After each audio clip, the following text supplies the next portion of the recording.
دعوت عمل۔ زید نے حسب معمول عشاء کی نماز پڑھنے کے بعد استبل میں ایک چکر لگایا، نوکروں کو ڈانٹ ڈپٹ کی اور مکان کے ایک کمرے میں واپس آ کر لیٹ گیا۔ تھوڑی دیر بعد وہ شمع بجھانے کے لیے اٹھا، لیکن کچھ سوچ کر بستر کے نیچے ہاتھ ڈال کر لوہے کا مضبوط صندوق ٹٹولنے لگا اور زور زور سے صندوق کا قفل کھینچنے کے بعد مطمئن سا ہو کر اس نے شمع بجھا دی۔ یہ صندوق، جس کے اندر طاہر کی باقی دولت کے علاوہ صلاح الدین ایوبی رحمۃ اللہ علیہ کی تلوار بھی تھی، زید کو اپنی جان سے زیادہ عزیز تھا۔ طاہر کے جانے کے بعد اس نے گھر سے باہر نکلنا ترک کر دیا تھا۔ وہ ننگی تلوار اپنے ساتھ لے کر سوتا تھا۔ رات کو معمولی سی آہٹ سن کر چونک اٹھتا اور تلوار ہاتھ میں لے کر بغداد کے ان بے شمار چوروں اور ڈاکوؤں کے خلاف لڑنے کے لیے تیار ہو جاتا، جو اس کے خیال میں طاہر کے چلے جانے کے بعد اس صندوق پر تاک لگائے بیٹھے تھے۔ ابتدائی چند ہفتے تو وہ تلوار ہاتھ میں لیے ساری رات بیٹھا رہتا۔ اس کے بعد اس نے پلنگ پر سونے کے بجائے صندوق پر بستر جما لیا، لیکن صندوق لمبائی اور چوڑائی میں چھوٹا تھا۔ کئی بار وہ کروٹ بدلتے وقت نیچے گر پڑا۔ آہستہ آہستہ اس کے خدشات کم ہوتے گئے اور اس نے صندوق گھسیٹ کر پلنگ کے نیچے کر لیا۔ اب مکان کے نوکر یہ کہا کرتے تھے کہ رات کو سوتے وقت اس کی بڑبڑانے کی بیماری کم ہو گئی ہے۔ زید کو ابھی تک اچھی طرح نیند نہ آئی تھی کہ اسے پھاٹک کی طرف کھٹکھٹاہٹ، اس کے بعد چوکیدار کی آواز اور پھر پھاٹک کھلنے کی چڑاہٹ سنائی دی۔ وہ تلوار سنبھال کر اٹھا اور بلند آواز میں چلایا، کون ہے؟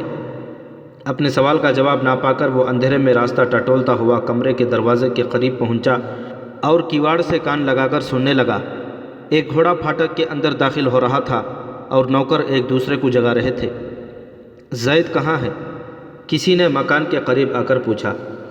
زید کا دل خوشی سے اچھلنے لگا۔ یہ طاہر کی آواز تھی۔ جب چوکیدار نے یہ جواب دیا کہ وہ اندر سو رہا ہے تو اس نے چادر اوڑھنے کی ضرورت بھی محسوس نہ کی۔ جھٹ دروازہ کھول کر باہر نکل آیا اور بھاگتا ہوا طاہر سے لپٹ گیا۔ لیکن تمہارے ہاتھ میں یہ ننگی تلوار؟ اف، مجھے یاد نہیں رہا، میں نے آپ کو ڈاکو سمجھ کر اسے اٹھایا تھا۔ طاہر ہنس پڑا اور زید نے محسوس کیا کہ اسے اچانک شکایات کے ہزاروں الفاظ بھول گئے ہیں جنہیں وہ انتظار کی نہ ختم ہونے والی راتوں میں دہرایا کرتا تھا۔ وہ فقط اتنا کہہ سکا، آپ تندرست تو ہیں؟ زخمی تو نہیں ہوئے؟ میں بہت پریشان تھا۔ طاہر نے جواب دیا، میں بالکل ٹھیک ہوں۔ میں نے کل آپ کے متعلق ایک نجومی سے پوچھا تھا، اس نے کیا بتایا؟ زید نے کہا، اب اگر وہ مجھے مل جائے تو اس کی کتابیں چھین کر دریا میں پھینک دوں گا۔ جھوٹا، فریبی، مکار۔ پھر بھی اس نے کیا بتایا تھا تمہیں؟ خدا اسے غارت کرے، وہ کہتا تھا کہ آپ کا ستارہ گردش میں ہے اور آپ تاتاریوں کی قید میں ہیں، اور جب تک ستارے کی گردش ختم نہیں ہوتی آپ واپس نہیں آئیں گے، لیکن ستارے کی گردش 1 سال کے اندر اندر ختم ہو جائے گی۔ میں نے اس بے ایمان کو خواہ مخواہ 5 دینار دیے۔ اس نے آپ کے متعلق اور بھی بہت سی واہیات باتیں کہی تھیں۔ طاہر نے ہنستے ہوئے پوچھا، وہ کیا؟ زید نے نوکروں کو متوجہ کر کے رازداری کے لہجے میں کہا، چلیے اندر چلیے۔ طاہر نے باورچی کو کھانا تیار کرنے کا حکم دیا اور زید کے ساتھ اندر چلا گیا۔ کمرے میں پہنچ کر زید نے مشعل جلائی۔ روشنی میں اس کی نگاہیں طاہر کی بلائیں لے رہی تھیں۔ طاہر نے پوچھا، ہاں، وہ واہیات باتیں کیا تھیں؟ وہ کہتا تھا کہ آپ پر ایک تاتاری شہزادی عاشق ہو جائے گی اور اس کی بدولت آپ تاتاریوں کی قید سے خلاصی پائیں گے۔ کل اگر وہ مجھے مل گیا تو میں اس کی ایسی گت بناؤں گا کہ تمام عمر یاد کرے گا۔ طاہر نے پوچھا، مدینے سے کوئی خط آیا؟ احمد بن حسن یہاں خود آئے تھے اور 2 ہفتے رہ کر چلے گئے۔ وہ کہتے تھے کہ آپ بغداد پہنچتے ہی اپنا حال لکھیں۔ طاہر نے اپنے دوستوں کے متعلق پوچھا۔ زید نے جواب دیا، مبارک قریباً ہر روز آ کر پوچھ جاتا ہے، عزیز اور عبد الملک دوسرے تیسرے دن آ کر پوچھ جاتے ہیں، باقی کبھی کبھی آتے ہیں۔ ہاں، ایک بڑھیا بھی یہاں کئی بار آئی اور وہ بھی آپ کے متعلق پوچھا کرتی ہے۔ وہ کون ہو سکتی ہے؟ مجھے معلوم نہیں، میں نے ایک دن اس کا پیچھا کیا تھا۔ وہ دریا کا پل عبور کرنے کے بعد وزیر اعظم کے محل میں داخل ہو گئی تھی۔ طاہر نے کہا، اب میں ایک اہم کام تمہارے سپرد کرتا ہوں۔ تم ابھی عبدالعزیز کے پاس جاؤ اور انہیں میری طرف سے کہو کہ وہ عبدالملک اور باقی قابل اعتماد ساتھیوں کو لے کر فوراً یہاں آ جائیں۔ اگر وہ سو رہے ہوں تو بھی انہیں کہنا کہ بہت ضروری کام ہے، میرا خط لیتے جاؤ۔ طاہر کھانا کھا کر فارغ ہوا تو زید عبدالعزیز، عبدالملک اور مبارک کو اپنے ہمراہ لے کر پہنچ گیا۔ زید دوسرے کمرے میں جا کر لیٹ گیا اور طاہر اپنے دوستوں کے ساتھ دیر تک باتیں کرتا رہا۔ عبدالعزیز کی نگاہ میں خلیفہ، وزیر اعظم اور وحید الدین تینوں اس سازش میں شریک تھے۔ مبارک کی اپنی کوئی رائے نہ تھی، وہ صرف عبدالعزیز کی ہاں میں ہاں ملا رہا تھا۔ عبدالملک بولنے کے بجائے سوچ رہا تھا۔ جب طاہر نے اس کی رائے دریافت کی تو اس نے تھوڑی دیر سوچنے کے بعد کہا، آپ کے ساتھی جو اس سازش کے ثبوت میں پیش کیے جا سکتے تھے مارے جا چکے ہیں۔ وحید الدین ابھی تک روپوش ہے، اس کی جگہ اس کا نائب محلب بن داؤد کام کر رہا ہے۔ جب تک ہم وحید الدین کا پتہ نہیں لگاتے ہم کسی پر کوئی جرم ثابت نہیں کر سکتے۔ اگر وہ مر چکا ہے یا کسی نامعلوم قید خانے میں پڑا ہوا ہے تو کم از کم میں اس کے متعلق یہ کہہ سکتا ہوں کہ اس کا اس سازش کے ساتھ کوئی تعلق نہیں۔ عبدالعزیز نے سوال کیا، وہ کیسے؟ عبدالملک نے جواب دیا، اسے درپردہ مارنے یا قید خانے میں اس شخص کو دلچسپی ہو سکتی ہے جسے اس کو عوام کے سامنے لانے میں اپنی سازش کا بھانڈا پھوٹ جانے کا ڈر ہو، مثلاً خلیفہ یا وزیر اعظم یا کوئی اور جس نے اس کے نام کی سازش کی ہے۔ اس کے برعکس اگر وہ اپنی مرضی سے کہیں چھپا ہوا ہے تو یہ بات پایا ثبوت کو پہنچتی ہے کہ وہ تنہا ان سب باتوں کا ذمہ دار ہے۔ اس لیے جب تک ہم وحید الدین کے غائب ہونے کا راز نہیں کھولتے ہمیں ان واقعات کا کسی سے ذکر نہیں کرنا چاہیے۔ طاہر نے کہا، یہ راز صرف 3 شخصیتوں سے معلوم ہو سکتا ہے، خلیفہ، وزیر اعظم اور محلب بن داؤد۔ میں محلب کو اس لیے شریک کرتا ہوں کہ وحید الدین کے غائب ہونے کے بعد عام حالات میں خلیفہ کو اس کے نائب پر قطعاً بھروسہ نہیں ہونا چاہیے۔ اس کے علاوہ اس کے ایک دم وزیر خارجہ بن جانے سے بھی شکوک پیدا ہوتے ہیں۔ اب سوال یہ ہے کہ ان تینوں میں سے پہلے کس سے ملوں؟ عبدالملک نے کہا، سب سے پہلے آپ وزیر اعظم سے ملیں۔ خلیفہ کے وسیع محل میں ایسے اسرار کو جاننے والے ہمیشہ کے لیے دفن ہو سکتے ہیں، لیکن وزیر اعظم کے محل میں کم از کم ایک وجود ایسا ہے جسے آپ اپنا کہہ سکتے ہیں۔ وہ کون؟ طاہر نے سوال کیا۔ عبدالملک نے مسکراتے ہوئے جواب دیا، آپ بھول گئے، میں تو آپ کی خاطر ہر دوسرے یا تیسرے دن اپنی بیوی کو صفیہ کی تسلی کے لیے بھیجتا رہا ہوں۔ طاہر نے کہا، میرے ساتھ آپ کی ہمدردی اخلاقی قیود سے تجاوز تو نہیں کر گئی؟ نہیں، میں نے صرف ایک دوست کا فرض پورا کیا ہے، وہ آپ کے متعلق واقعی بہت پریشان تھی۔ طاہر نے کہا، مجھے آپ کو بڑا بھائی بنانے پر اعتراض نہیں، لیکن یہ اطمینان رکھیے کہ اس لڑکی سے میرا کوئی سروکار نہیں۔ بہرحال اسے آپ سے انس ہے، انس نہیں محبت ہے۔ والہانہ محبت میں خوش ہوں کہ وہ اس قابل ہے۔ میری بیوی بھی اس کی بہت تعریف کرتی ہے۔ چاروں دوست پھر اصل موضوع پر لوٹ آئے اور دیر تک بحث کرنے کے بعد یہ فیصلہ ہوا کہ طاہر سب سے پہلے وزیر اعظم سے ملے۔ عبدالعزیز وہیں سو گیا اور عبدالملک اور مبارک اپنی اپنی قیام گاہ کی طرف چل دیے۔ الصبح نماز سے فارغ ہوتے ہی طاہر وزیر اعظم کے محل میں پہنچا۔ باغیچے میں سے گزرتے ہوئے وہ دونوں جانب خوشنما پھولوں کی کیاریاں دیکھ رہا تھا۔ اچانک اسے پھولوں کے درمیان ایک خوبصورت لڑکی دکھائی دی۔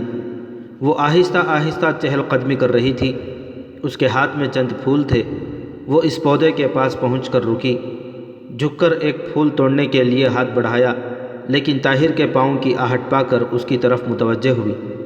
طاہر نے ایک ہی نگاہ میں اسے پہچان لیا، وہی بڑی بڑی کٹوری سی آنکھیں جو اس نے دریائے دجلہ کے کنارے دیکھی تھیں، اور وہی حسین چہرہ جو اس نے چاند کی روشنی میں اسی باغ کے ایک گوشے میں دیکھا تھا۔ وہ صفیہ تھی، وہی صفیہ۔ طاہر کو دیکھتے ہی اس کا چہرہ مسرت سے تمتما اٹھا۔ ایک لمحے کے لیے طاہر جھجکا، رکا، پھر لمبے لمبے قدم اٹھاتا ہوا آگے نکل گیا۔ وزیر اعظم نے اطلاع ملتے ہی اسے اندر بلایا، بڑی گرم جوشی سے مصافحہ کیا اور کہا، تم نے بہت دیر لگائی، میں مایوس ہو چکا تھا، کب پہنچے؟ طاہر نے ذرا تفصیل کے ساتھ ان سوالات کا جواب دینے کی کوشش کی، لیکن اس نے جلد ہی محسوس کیا کہ وزیر اعظم کے خیالات کہیں اور ہیں۔ مایوسی سے زیادہ اسے پریشانی ہوئی۔ اس کا خیال تھا کہ وزیر اعظم فوراً ابو اسحاق، کمال اور جمیل کے متعلق پوچھے گا، لیکن اسے جیسے ان کے متعلق یاد بھی نہ تھا۔ طاہر نے ابھی تک تفصیل کے ساتھ قراقرم پہنچنے کے حالات بیان نہ کیے تھے کہ وزیر اعظم نے بات کاٹ کر سوال کیا، خلیفہ کا خط پڑھ کر چنگیز خان نے کیا کہا تھا؟ اس نے کہا تھا کہ ہم خوارزم پر چڑھائی کرنے کا ارادہ ترک کر چکے ہیں۔ جھوٹا فریبی، اس نے ہونٹ کاٹتے ہوئے کہا۔ طاہر نے کچھ سوچ کر کہا، لیکن چنگیز خان کی باتوں سے معلوم ہوتا تھا کہ اسے خلیفہ کے غیر جانبدار رہنے کے متعلق اطمینان ہو چکا ہے۔ شاید قراقرم میں ایسے لوگ موجود ہیں جو چنگیز خان کو یہ تسلی دے رہے ہیں کہ خوارزم شاہ کے متعلق خلیفہ کا ظاہر و باطن ایک نہیں۔ یہ تو ہر احمق کو علم ہے، اور میں چنگیز خان کو احمق نہیں سمجھتا۔ بہرحال مجھے اس بات کا افسوس ہے کہ تمہیں وہاں بھیجا گیا۔ اب دنیا کو یہ کہنے کا موقع مل جائے گا کہ ہم نے درپردہ چنگیز خان کی حوصلہ افزائی کی ہے۔ سپہ سالار کے مستعفی ہو جانے سے اس قسم کے شکوک اور بڑھ جائیں گے۔ سپہ سالار مستعفی ہو گئے؟ وزیر اعظم اس سوال پر چونکا۔ ابھی یہ خبر کسی پر ظاہر نہ کرنا، میں کوشش کر رہا ہوں کہ وہ اپنا استعفیٰ واپس لے لے، اس وقت ہمیں ان کی ضرورت ہے۔ طاہر نے کہا، وحید الدین کے متعلق کچھ پتہ چلا؟ نہیں، اور مجھے اب ان باتوں سے کوئی دلچسپی نہیں۔ میں خلیفہ سے ملنا چاہتا ہوں، کیا آپ اس بارے میں میری مدد کریں گے؟ وزیر اعظم نے بے پرواہی سے جواب دیا، خلیفہ کو نوجوانوں کے جذبات کا کوئی لحاظ نہیں۔ تم انہیں یہ کہو گے کہ خوارزم شاہ کی مدد کا فوراً اعلان کر دیا جائے، اور تمہیں وہی جواب ملے گا جس سے مایوس ہو کر سپہ سالار مستعفی ہونا چاہتا ہے، اور وہ جواب یہ ہے کہ تمہیں ہم نے کب سے مشیر بنایا ہے۔ ممکن ہے کہ میں خلیفہ کے سامنے آنے والے خطرات کا صحیح نقشہ پیش کر سکوں، اور وزیر اعظم نے بات کاٹ کر کہا، برخوردار، بغداد میں سمجھانے والوں کی کمی نہیں۔ تم جاؤ، میں وقت آنے پر تمہیں بلا لوں گا۔ تمہارے لیے میں کوئی موضوع عہدہ سوچ رہا ہوں، چند دنوں تک تمہیں اطلاع مل جائے گی۔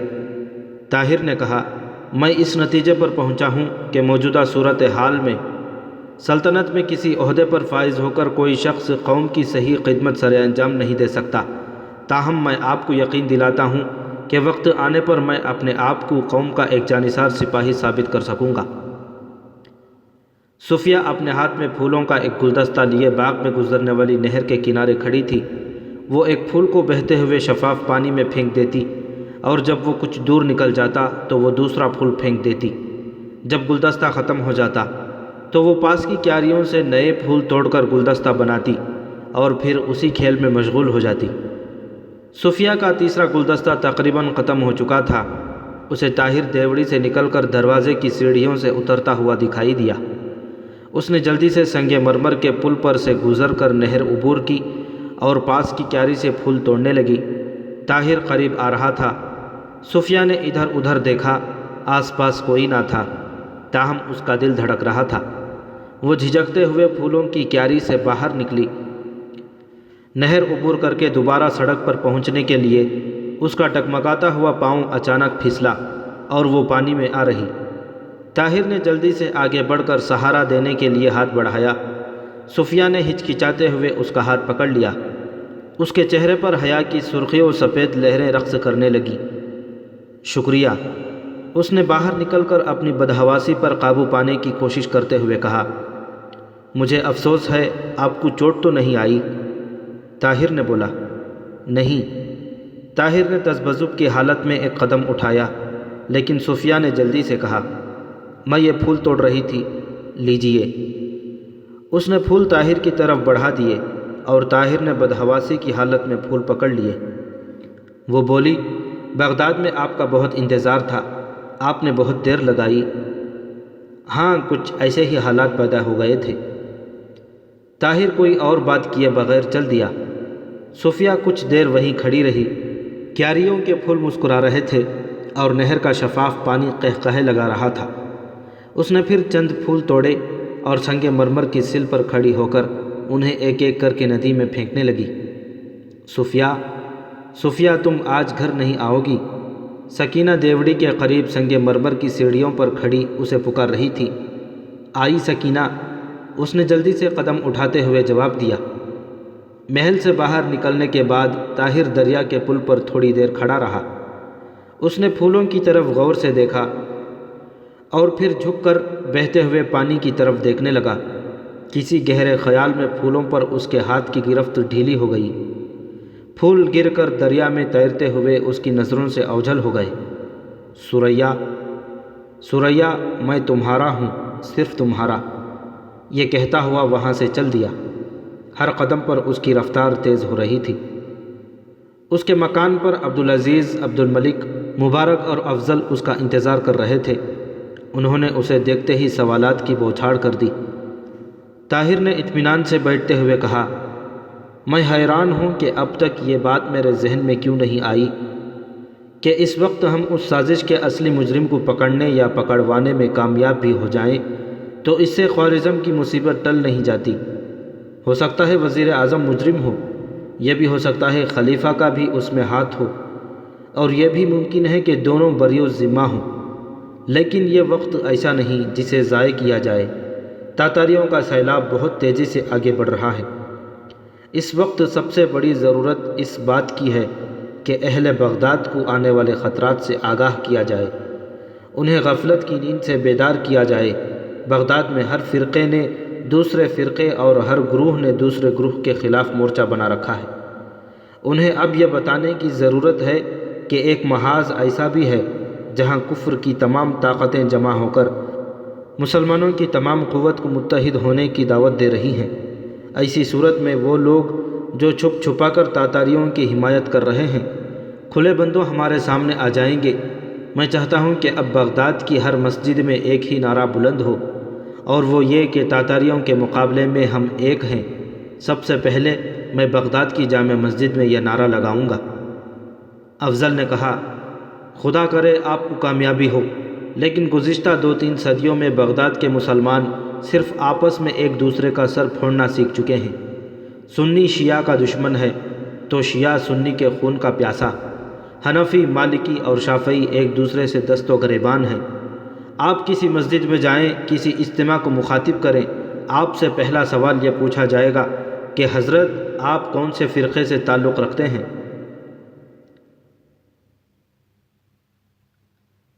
طاہر نے جواب دیا، مجھے ان سب مشکلات کا احساس ہے، لیکن میں یہ ماننے کے لیے تیار نہیں کہ اب یہ صورتحال زیادہ دیر قائم رہ سکتی ہے۔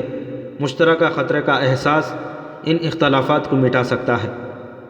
افضل نے کہا، اس کے ذمہ دار ہمارے وہ تن آسان علماء ہیں جن کے سامنے کوئی نصب العین نہیں، لیکن آج انہیں یہ بتایا جا سکتا ہے کہ تمہارا مقابلہ ایک ایسی قوم سے ہے جو ہر کلمہ گو کی دشمن ہے، تمہاری آزادی کے چراغ بجھنے والے ہیں۔ ہم ان علماء کو یہ کہیں گے کہ تم نے مسلمانوں کو ایک دوسرے کے ساتھ لڑا کر دیکھ لیا، اب کفار میدان میں تمہیں للکار رہے ہیں، اور مجھے یقین ہے کہ عوام انہیں گھسیٹ کر میدان میں لے آئیں گے۔ عبدالعزیز اور عبدالملک نے بھی اس بحث میں حصہ لیا، اور بالآخر یہ فیصلہ ہوا کہ طاہر جمعہ کے روز جامع مسجد میں اہل بغداد کو خوارزم کے حالات سے آگاہ کرے، اور اس سے قبل شہر میں یہ مشہور کر دیا جائے کہ ایک شخص اہل بغداد کے نام خوارزم کے مظلوم مسلمانوں کا پیغام لایا ہے۔ اٹھنے سے پہلے عبدالعزیز نے کہا، مجھے یقین ہے کہ حکومت ہمیں دیر تک ایسی سرگرمیوں کی اجازت نہ دے گی، اور آئندہ چند ہفتوں کے بعد ہماری منزل خوارزم کا میدان جنگ ہوگا، لیکن ہمارے لیے بہتر ہوگا کہ حکومت پر ہماری سرگرمیاں ظاہر نہ ہوں۔ طاہر کی تقریر کے بعد وہ لوگ جو تاتاریوں کے پاس ہمیں فروخت کرنے کا تہیہ کر چکے ہیں خاموش نہیں بیٹھیں گے۔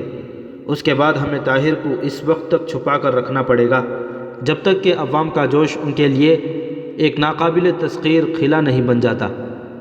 اگر وزیر اعظم یا خلیفہ کی نیت بری ہے تو وہ طاہر کو فوراً گرفتار کرنے کی کوشش کریں گے، اور ان دنوں بدقسمتی سے غداروں کی ہم میں سے کمی نہیں۔ اس لیے آپ کے سامنے سب سے پہلے میں طاہر کے ساتھ وفاداری کی قسم کھاتا ہوں، اور آپ سے بھی قسم اٹھانے کی درخواست کرتا ہوں۔ تمام دوستوں نے یہ قسم اٹھائی تو عبدالعزیز نے کہا، اب اگر ہم میں سے کوئی غدار ثابت ہوا تو باقی دوستوں کا یہ فرض ہوگا کہ وہ اس کی گردن اڑا دیں۔ سب دوستوں نے اس تجویز کی تائید کی اور یہ محفل برخاست ہوئی۔ جمعہ سے پہلے شہر کی ہر مسجد اور ہر درسگاہ کے دروازے پر اس مضمون کے اشتہار چسپاں تھے کہ نماز جمعہ کے بعد ایک شخص ترکستان کے مسلمانوں پر تاتاریوں کے مظالم کے چشم دید حالات بیان کرے گا۔ قاضی فخر الدین نے شہر کے چند باعمل علماء اور مختلف درسگاہوں کے طلباء نے بغداد کی گلیوں اور کوچوں میں پھر کر یہ منادی کر دی کہ بغداد کے مسلمانوں کے نام ترکستان کے مسلمانوں نے ایک پیغام بھیجا ہے، اور یہ پیغام لانے والا وہ نوجوان ہے جس کے باپ نے ہلال و صلیب کی جنگ میں یروشلم پر مسلمانوں کی فتح کا پرچم لہرایا تھا اور صلاح الدین ایوبی رحمۃ اللہ علیہ کی تلوار بطور انعام حاصل کی تھی۔ جمعرات کی شام کو طاہر کو وزیر اعظم نے اپنے محل میں بلایا اور اسے سوال کیا کہ تم بغداد کے لوگوں کو کیا پیغام دینا چاہتے ہو؟ وزیر اعظم کے متعلق طاہر کے شبہات ایک بار پھر تازہ ہو چکے تھے، لیکن اس نے تدبر سے کام لینا مناسب سمجھا اور جواب دیا، یہ آپ جانتے ہیں کہ سلطنت خوارزم تاتاریوں کی آخری منزل نہیں۔ انہیں اگر وہاں کامیابی حاصل ہوئی تو ان کی دوسری منزل عراق ہوگی۔ ممکن ہے وہ دولت عباسیہ کے ساتھ چنگیز خان کے دوستانہ تعلقات قائم رہیں، لیکن کمزور کے لیے طاقتور کی دوستی کا بھروسہ حماقت ہے۔ اس لیے میں چاہتا ہوں کہ ہم برے سے برے حالات میں مقابلے کے لیے تیار ہو جائیں۔ میں بغداد کے سوئے ہوئے مسلمانوں کو بیدار کرنا چاہتا ہوں تاکہ اگر دشمن آ جائے تو وہ کم از کم اپنے گھروں کی حفاظت کے لیے تیار ہوں۔ تم نے مجھے اس دن کیوں نہ بتایا کہ تم جامع مسجد میں تقریر کرنا چاہتے ہو؟ اس وقت یہ بات میرے ذہن میں نہ تھی۔ اگر آپ میری جگہ ہوتے تو شاید ایسے معاملات میں کسی سے مشورہ لینے کی ضرورت محسوس نہ کرتے۔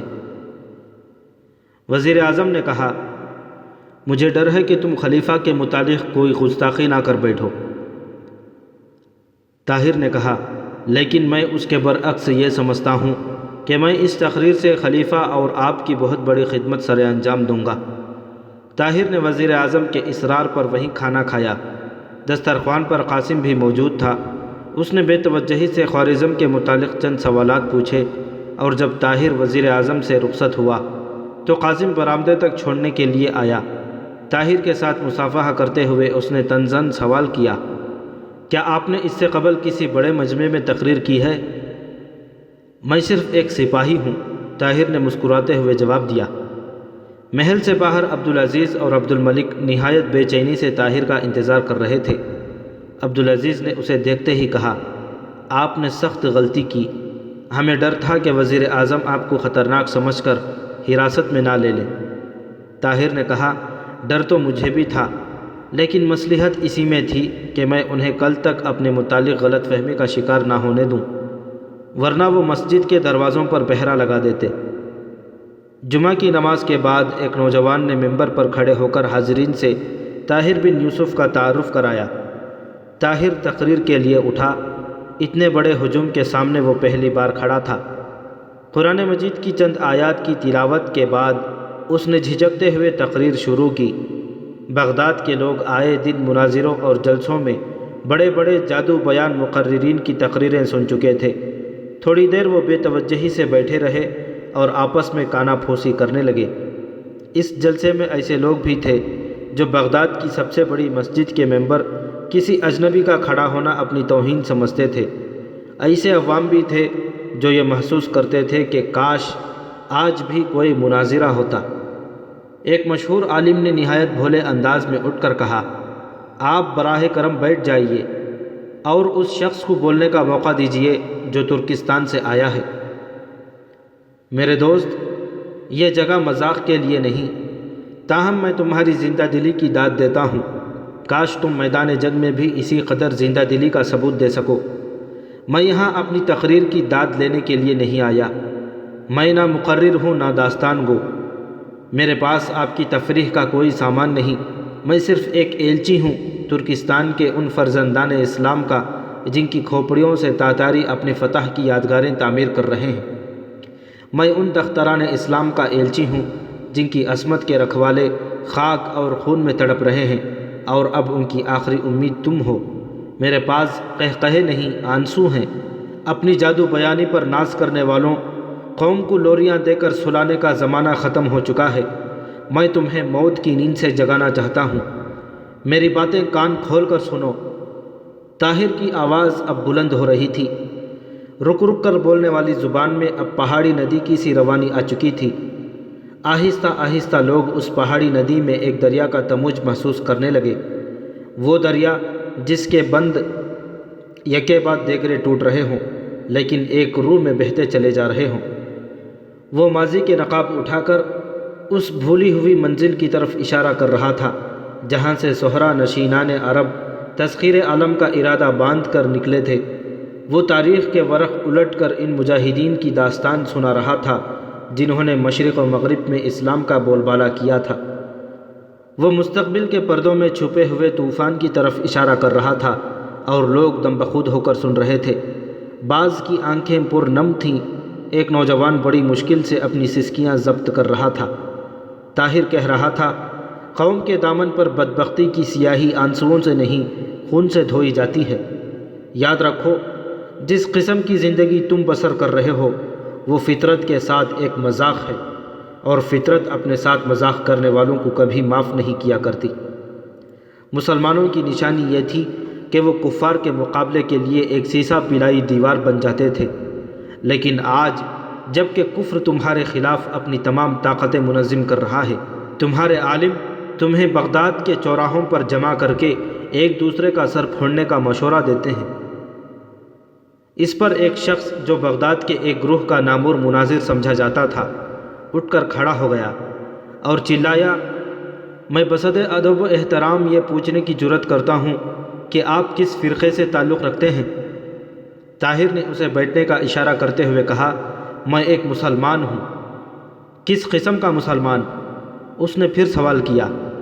طاہر نے جھلا کر جواب دیا، تم 300 سال سے مسلمانوں کی قسمیں گن رہے ہو لیکن آج تک اصلی اور نقلی، سچے اور جھوٹے کا فیصلہ نہیں ہو سکا، اور اس کی وجہ یہ ہے کہ تم دوسروں کو اسلام کی کسوٹی پر نہیں پرکھتے، بلکہ تم میں سے ہر ایک نے اپنے لیے علیحدہ علیحدہ کسوٹیاں بنا رکھی ہیں، اور ان کسوٹیوں پر تمہاری اپنی ذات کے سوا کوئی پورا نہیں اترتا۔ میرے عزیز، ہو سکتا ہے کہ میں ایک کم علم آدمی ہونے کی صورت میں تمہاری طرح نہ سوچ سکوں، خیالات کے پر لگا کر تمہارے ساتھ بلند فضاؤں میں پرواز نہ کر سکوں، اور دوسرے کا ایمان پرکھنے کے لیے جو کسوٹی تم نے بنائی ہے میں شاید اس پر پورا نہ اتر سکوں، اور میری طرح اور بھی لاکھوں مسلمان شاید اس کسوٹی پر پورے اتر نہ سکیں۔ لیکن اگر تم خوارزم کے کسی میدان میں میرے ہم رکاب ہوتے اور وہاں یہ سوال کرتے کہ کس قسم کا مسلمان ہوں، تو میں تمہیں یہ جواب دیتا کہ سامنے چند قدم پر مومن کے ایمان کی کسوٹی موجود ہے۔ اگر میں کفار کے تیروں کی بارش میں مسکرا سکوں، ان کی تلواروں کے سامنے میں کلمہ پڑھ سکوں، اگر موت کا ہاتھ اپنی شاہ رگ کے قریب دیکھ کر میرے پاؤں متزلزل نہ ہوں، تو سمجھ لینا کہ میں مسلمان ہوں۔ اگر میرا جسم کفار کے گھوڑوں کی پاؤں تلے روندا جا رہا ہو اور سکرات کی حالت میں امت کا جھنڈا بلند رکھوں، تو سمجھ لینا کہ میں ایک مسلمان ہوں۔ میرے بھائی، برا نہ ماننا، مومن کے ایمان کی کسوٹی وہ نہیں جسے تم ہر روز بغداد کے چوراہوں میں رکھ کر بیٹھ جاتے ہو۔ نہیں، مومن کے ایمان کی کسوٹی میدان جہاد ہے، جہاں ہر مسلمان کے خون کا رنگ سرخ ہوتا ہے، خواہ وہ سنی ہو یا شیعہ، خواہ حنفی ہو یا مالکی، خواہ آپ جیسا روشن خیال عالم ہو، خواہ میرے جیسا کم علم۔ دارالامن میں اگر تم لوگ 1000 سال اور بھی مناظرے کرتے رہو تو بھی یہ ثابت نہ کر سکو گے کہ کون جھوٹا ہے اور کون سچا، لیکن میں نے قوقند میں اپنی آنکھوں سے دیکھا ہے کہ ایک فرقے کا مسلمان دوسرے فرقے کے مسلمان کے لیے ڈھال تھا۔ حملے کے وقت ان کا نعرہ ایک تھا، شہادت کے وقت ان کا کلمہ ایک تھا، وہ سب ایک ہی قسم کے مسلمان تھے۔ ہاں، میدان سے باہر میں نے کئی قسم کے مسلمان دیکھے ہیں۔ ہم میں سے وہ بھی ہیں جو یہ کہتے ہیں کہ طاقتور دشمن سے جہاد جائز نہیں، ہم میں وہ بھی ہیں جو دشمن کا نام سن کر بھاگ جاتے ہیں، وہ بھی ہیں جو اپنی ذات کو چنگیز خان کی نظر میں کرم کا مستحق بنانے کے لیے عالم اسلام کو تاتاریوں کے پاس فروخت کر رہے ہیں، اور تمہارے اس شہر میں بھی جہاں ہر عالم کو دوسرے کا ایمان ناپنے کی فکر ہے، اونچے ایوانوں میں رہنے والوں کی ایک ایسی جماعت موجود ہے جو ترکستان پر تاتاریوں کی یلغار کی حمایت کرتی ہے۔ میرے عزیز اور بزرگوں، شاید مجھے بغداد میں اتنے بڑے مجمع کے سامنے دوبارہ تقریر کرنے کا موقع نہ ملے۔ میری باتیں کان کھول کر سنیے اور میرا پیغام ہر اس شخص تک پہنچا دیجیے جسے قوم کے مستقبل کا تھوڑا بہت خیال ہے۔ تاتاریوں کا سیلاب معمولی سیلاب نہیں، اور اس وقت دولت خوارزم اس سیلاب کے سامنے آخری چٹان ہے۔ اگر یہ چٹان نابود ہو گئی تو یہ نہ سمجھو کہ یہ سیلاب وہیں رک جائے گا۔ اس کی سرکش لہریں کسی دن بغداد کی بلند ایوانوں کو بھی متزلزل کریں گی۔ اگر ہم نے غفلت کی تو ہم صفحہ ہستی سے مٹا دیے جائیں گے۔ میں یہ نہیں کہتا کہ اسلام مٹا دیا جائے گا۔ اسلام مٹنے والی چیز نہیں، یہ خدا کا دین ہے۔ اگر تم اس کی حفاظت نہ کر سکے تو خدا کسی اور قوم کو اس کی حفاظت کے لیے منتخب کر لے گا۔ یہ ایک ایسا سفینہ ہے جس پر کوئی طوفان غالب نہیں آ سکتا، یہ ہمیشہ تیرتا رہے گا۔ اگر تم خدا کے اس سفینے کو چھوڑ کر دوسری کشتیوں پر سوار ہو گئے تو تم خود ڈوب جاؤ گے اور دوسری قوم اس سفینے پر سوار ہو جائے گی۔ تمہاری کامیابی کا راز اجتماعی جدوجہد میں ہے، اور اجتماعی جدوجہد کی ضرورت اس وقت سے زیادہ کبھی نہ تھی جب کہ کفر کی تمام طاقتیں تمہیں صفحہ ہستی سے مٹانے کے لیے تیار ہو چکی ہیں۔ میں آپ کو بتا چکا ہوں کہ بغداد کے اونچے ایوانوں میں رہنے والے بعض لوگ خوارزم کے خلاف تاتاریوں سے ساز باز کر چکے ہیں۔ ایک شخص نے اٹھ کر کہا، ہم ان کے نام سننا چاہتے ہیں۔ طاہر نے جواب دیا، میں صرف سازش کے متعلق جانتا ہوں، ابھی تک کسی خاص شخصیت کی طرف اشارہ نہیں کر سکتا، لیکن اب ہم پر ایسا وقت آ رہا ہے کہ چھپے ہوئے منافقین کھلے بندوں ہمارے سامنے آ جائیں گے۔ سلطنت کے وہ امراء جو یہاں موجود ہیں، میں ان سے درخواست کرتا ہوں کہ وہ خلیفۃ المسلمین کے سامنے صحیح صورتحال پیش کریں۔ اس وقت تاتاریوں کے مقابلے کے لیے خوارزم کا ساتھ نہ دینا خودکشی کے مترادف ہوگا۔ حالات کا مطالبہ ہے کہ خلیفۃ المسلمین تاتاریوں کے خلاف اعلان جہاد کریں۔ اس کے بعد منافقین کو تلاش کرنے کی ضرورت نہیں رہے گی، وہ خود بخود میدان میں آ جائیں گے۔ وہ کوشش کریں گے کہ ہمارا گلا گھونٹ کر ہماری آواز دبا دی جائے۔ وہ تاتاریوں کے حق میں اور خوارزم کے مسلمانوں کے خلاف فتوے شائع کرائیں گے۔ میرا کام تمہیں ایک راستہ دکھانا تھا، اب چلنا یا بیٹھ جانا تمہارا کام ہے۔ اگر تم منظم ہو جاؤ تو مجھے یقین ہے کہ خلیفۃ المسلمین جو آنے والے خطرات سے بے خبر نہیں، فوراً اعلان جہاد کریں گے۔ سردست میں یہ کہنے کے لیے تیار نہیں کہ اہل بغداد میں سے وہ کون ہیں جو تاتاریوں کے ساتھ ساز باز کر رہے ہیں۔ اس سے قبل میں خلیفہ اور وزیر اعظم کی طرف سے کسی اعلان کا انتظار کرنا ضروری سمجھتا ہوں، اور مجھے یہ امید ہے کہ یہ اعلان جہاد کے متعلق ہوگا، ورنہ میں وثوق سے کہہ سکوں گا کہ بغداد میں عالم اسلام کے سب سے بڑے دشمن کون ہیں۔ سردست آپ میں سے جو لوگ تاتاریوں کے خلاف خوارزم کے مسلمانوں کا ساتھ دینے کے لیے تیار ہیں، وہ مجھے اپنا ایک رفیق کار سمجھیں۔ اگر وہ یہ دیکھنا چاہتے ہیں کہ اسلام کی کسوٹی پر ان کا رنگ کیسا اترتا ہے تو خوارزم کے میدان ہم سے دور نہیں۔